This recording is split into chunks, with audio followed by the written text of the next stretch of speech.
Well, there's this one method that I've also taught about karma removal. You can apply it to anything in your life. We call it karma, but it's actually the negative associations that you have about things, because that's also karma, because it attracts. It's actually karma. People think it's very mystical. It's something woohoo, but karma is actually all the negative magnetism that you have towards certain things. And for this, I use a different system. It's not the silver method, but the background of this is, I think I mentioned briefly last time, I don't know if you remember, that there's a system developed in Russia in the 80s called further energy information development. It was developed first based on studying 500 extrasensory people. So they extracted the most basic findings and they developed a system for mind control, for energy healing, when I say mind control, I mean mind control for the masses, but also to control your own mind, to be in charge of your life.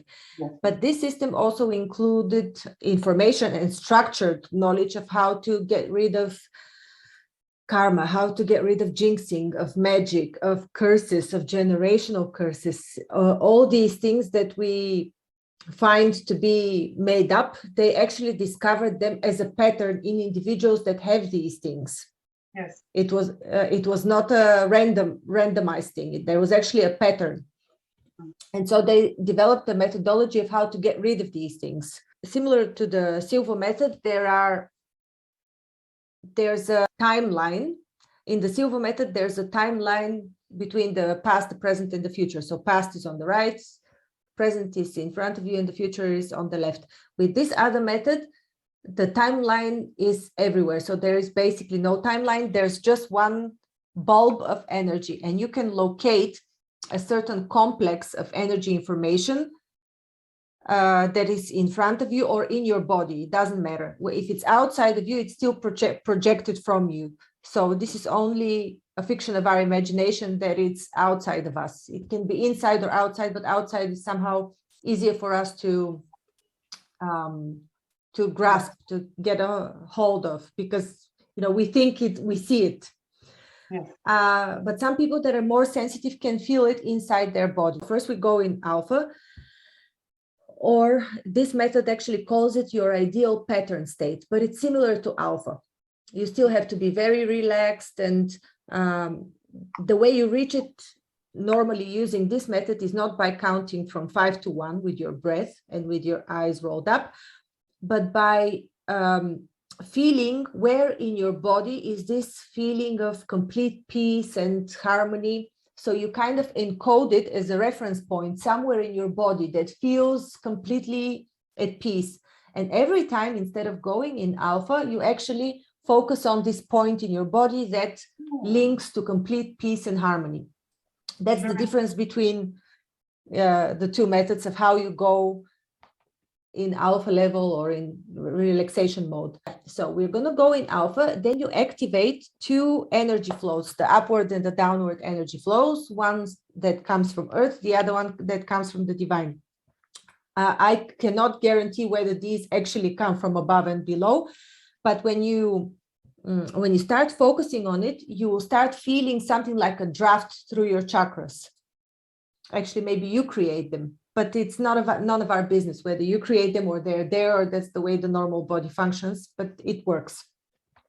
So once you activate them, you charge your body first with energy, and then you start working with all other aspects that are around you, be it inside of you or outside of you. When we start removing complexes like this karma and replacing it with something else, there's a usage of energy. So that's why we first charge the upward and the downward flows, because we need more energy to work with energy.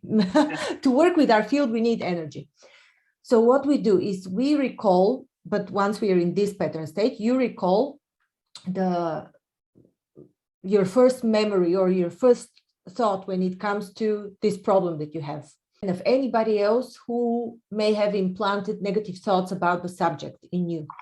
And we'll locate them in this screen around you or in your body, wherever you feel them. You will feel them once you're in alpha. They may take a different space in your screen. One may be a little bit to the left, one may be a little bit to the right, or whatever. But there will definitely be a crossing point. So imagine them like bubbles. There will be a crossing point. And we have to find this crossing point between these images. I mean, different sciences of the mind and of consciousness explain it in different ways. Some explain it as neural pathways and whatever, but the explanation of this system is this is the like the knot where all the neural pathways of this subject expand from. This is the core. And if you destroy that and you replace it with something else, the whole complex is gone.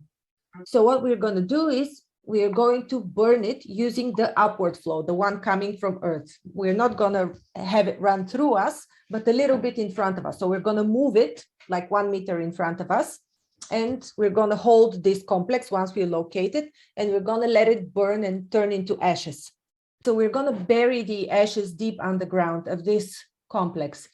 And then we are going to either replay different stories or replay these stories with a positive outcome. And again, we're going to find the focal point, the connecting point between these images.